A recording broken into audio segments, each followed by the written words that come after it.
My name is Preslav Velkov, and I will be talking about the simulation theory, the idea that we live in a fake simulated reality. And the general view of that is that civilization, our civilization, eventually becomes more advanced to a level that it becomes technically possible to simulate entire worlds and their histories.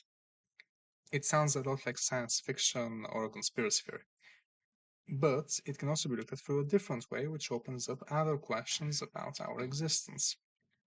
And the longer it's examined, the less it becomes possible and more probable. This theory, this argument, was originally developed by Nick Bostrom, who is now 52 years old. He is a Swedish philosopher of Oxford University who brings a probabilistic argument based on how the technology might evolve. His paper on this theory has become massively influential to our society, with many people believing in it. He says that as civilization advances, he is adamant that it becomes technically possible to simulate entire worlds, including people inside them who believe they are real. In this case, he says it is most likely us. Bostrom suggests that one day this technology will be extremely powerful to lengths ordinary people like us, again, cannot even imagine. We cannot think about it with our own terms with the technology that we have today. It is completely similar to science fiction, really. Completely unlike any simulation we have today. Now, to argue this point, Nick Bostrom offers a trilemma, where one of three possibilities must be true. No matter which one it is, at least one is true. And the first one is that almost all civilizations, like ours, go extinct before reaching technological maturity. Humans don't actually live long enough to achieve what he calls a post-human status. In order to build such powerful technology, that could run a complex simulation. The second, humans do actually survive and achieve this post-human status, but choose not to run these simulations for some reason. Maybe they think it's unethical, immoral, possibly. Probably because they believe the people in these simulations are conscious and should not be toyed with.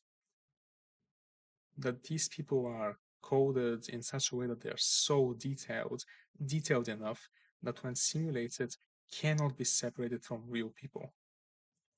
Other reasons are maybe it's dangerous, maybe it's not worth it to waste resources that we have at that point on something like this.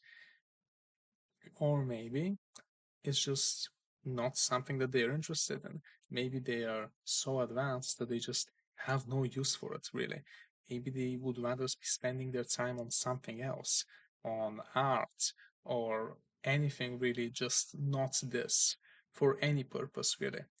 And one of those purposes, actually, Nick Bostrom suggests, is to look at through our own history to have a better idea of it.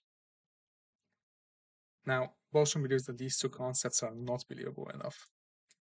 He proposes a third option, where post-humans do, in fact, run simulations.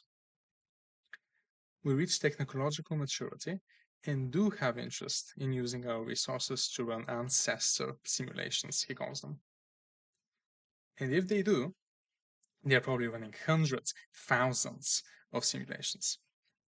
There will be many non-simulated people like us, but also many simulated people possibly like us.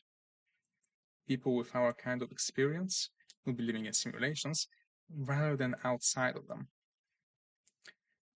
This poses a different question.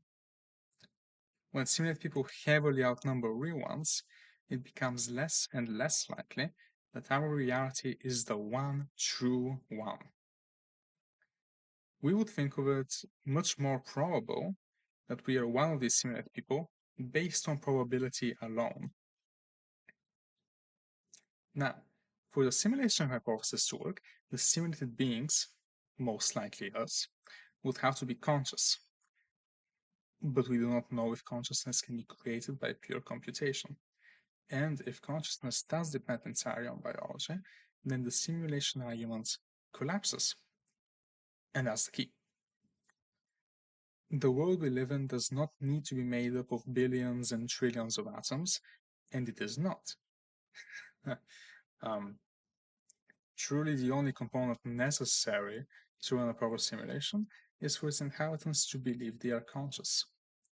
That is the only important piece. And we ourselves do believe we are conscious, do we not?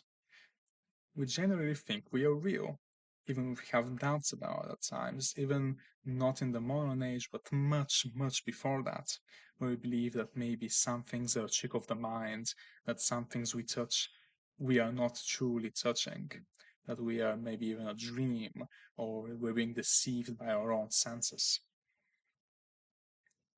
But we genuinely think we are real, though we have no way of knowing whether this is true or not. If we are living in a simulation, then that becomes really unsettling. Everything we know about the world could be put up to question.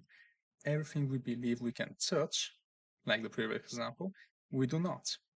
We do not truly understand gravity because we cannot examine true gravity. Everything that we have learned through decades and centuries of studying the world, everything about it may not be true. And bigger than that, our lives are meaningless because they are not lives at all. They do not live up to anything tangible, and our accomplishments and wishes are programmed. Is it even possible that we have free will in that case? Most importantly, though, I think it means that our existence is really fragile. It can be paused or it can be turned off, as easy to seize as unplugging a lamp. But on the other hand, we could also choose to be content with this fact. We could choose to be content with this fact. If these simulations are so realistic, why not continue living? We can't really tell what's real or fake, so it might as well be real to us anyway. Also, this can mean that there is purpose to our existence. We are part of something larger, something orderly, and perfectly designed by beings far greater than us. I don't think we are living in a computer simulation, because all technology, regardless of how good it is, has to in some way be imperfect. By now, these imperfections should have been spotted. They should have been found out. But they aren't. Because the world obeys natural law, which is probably interconnected. We know where clouds come from, and we know the process, and we know how it can be served in that way. And we know that clouds don't simply come from nowhere because of this. The argument is powerful, but it is also all up to chance, as Bostrom himself explains. The possibility of truly advanced simulation of worlds is plausible, but even he admits it's not necessary. We live in one.